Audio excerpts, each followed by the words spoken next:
আসসালামু আলাইকুম, বেঙ্গল কিচেনে সবাইকে স্বাগত। আজকে সুজির একটা নতুন রেসিপি আপনাদের সঙ্গে শেয়ার করবো, দেখতে থাকুন। প্রথমে 1 কাপ সুজি নিয়েছি, নিয়ে একটা বোলের মধ্যে নিয়ে নেব। 1 কাপ পানি দিলাম, পরিমাণ মতো লবণ দিয়ে ভালো করে একটু মিশিয়ে নেব। নিয়ে এবার 5 মিনিট রেস্টে রাখবো। 5 মিনিট রেস্টে রাখা হয়ে গেছে। একটা মিক্সির জারে নিয়ে নিলাম, নিয়ে ওইটা একটা পেস্ট করে নেবো, স্মুথ পেস্ট করে নিলাম। নিয়ে একটা বোলের মধ্যে আবার ঢেলে নেব। দিয়ে সকল বন্ধুরা ইউটিউব চ্যানেল নতুন তারা সাবস্ক্রাইব অবশ্যই করবেন, ভালো লাগলে লাইক শেয়ার কমেন্ট করতে ভুলবে না। ফেসবুক থেকে যারা দেখছেন পেজটা ফলো করার পাশে থাকবেন। এবার সাইড করে দিলাম, দিয়ে এবার একটা প্যান বসালাম। প্যানের মধ্যে পরিমাণ মতন তেল দিলাম, জিরে দিলাম ফোড়ন, দিয়ে হালকা নাড়াচাড়া করে নিলাম। কাঁচা লঙ্কা কুচি দিলাম, পেঁয়াজ কুচি দিলাম, দিয়ে আবার নাড়াচাড়া করে নিয়ে হলুদ গুঁড়ো দিলাম, জিরে ধনের গুঁড়ো দিলাম, লঙ্কা গুঁড়ো দিয়ে ভালো করে নাড়াচাড়া করে সিদ্ধ করে রাখা আলুটা দিয়ে ভালো করে নাড়াচাড়া করে নেবো। নিয়ে ধনে পাতা দিয়ে দিলাম, দিয়ে নাড়াচাড়া করে একটা পুর তৈরি করে নিলাম। এবার অয়েল ব্রাশ করে নেব, নিয়ে এবার টিস্যু দিয়ে ভালো করে মুছে নেব। নিয়ে এবার ওই সুজির ব্যাটারটা 2 হাতা বাটা দিয়ে দেবো, দিয়ে ভালো করে একটা রুটির গোল শেপ দিয়ে নেব। দিয়ে ভালো করে রুটির গোল শেপ দিয়ে নিলাম। এইভাবে করে নিতে হবে।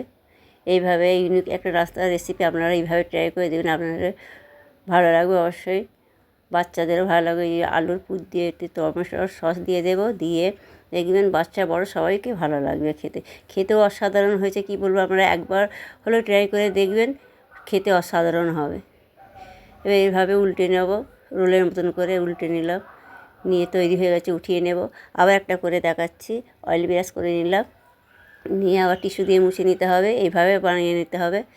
আবার 2 হাতা ব্যাটার দিয়ে দিলাম, দিয়ে ভালো করে গোল করে রুটি শেপ দিয়ে নেব। দিয়ে এবার এক পিঠ হয়ে গেছে, আবার এক পিঠ উল্টে দেব। উল্টে দিয়ে দিলাম, অয়েলও একটু দিয়ে দিলাম, দিয়ে আবার একটু উল্টে দেবো আবার একবার। দিয়ে এবার আবার আলুর পুরগুলো দিয়ে দেব। সমস্ত আলুর পুরগুলো দিয়ে মিশিয়ে দিতে হবে ওর মধ্যে। দিয়ে এবার টমেটো সস দিয়ে দিলাম, দিয়ে আবার রোল করে গুটিয়ে নিতে হবে। এইভাবে তৈরি করে নিতে হবে। হয়ে গেল তৈরি করা, আবার উঠিয়ে নেব। দেখাচ্ছি, দেখুন বন্ধুরা, এই যে উঠিয়ে নিলাম। এবার আপনাদের কেটে দেখাবো। এইভাবে সাইডগুলো কেটে বাদ দিয়ে দেবো, দিয়ে এবার শেপ করে কেটে নিতে হবে। এইভাবে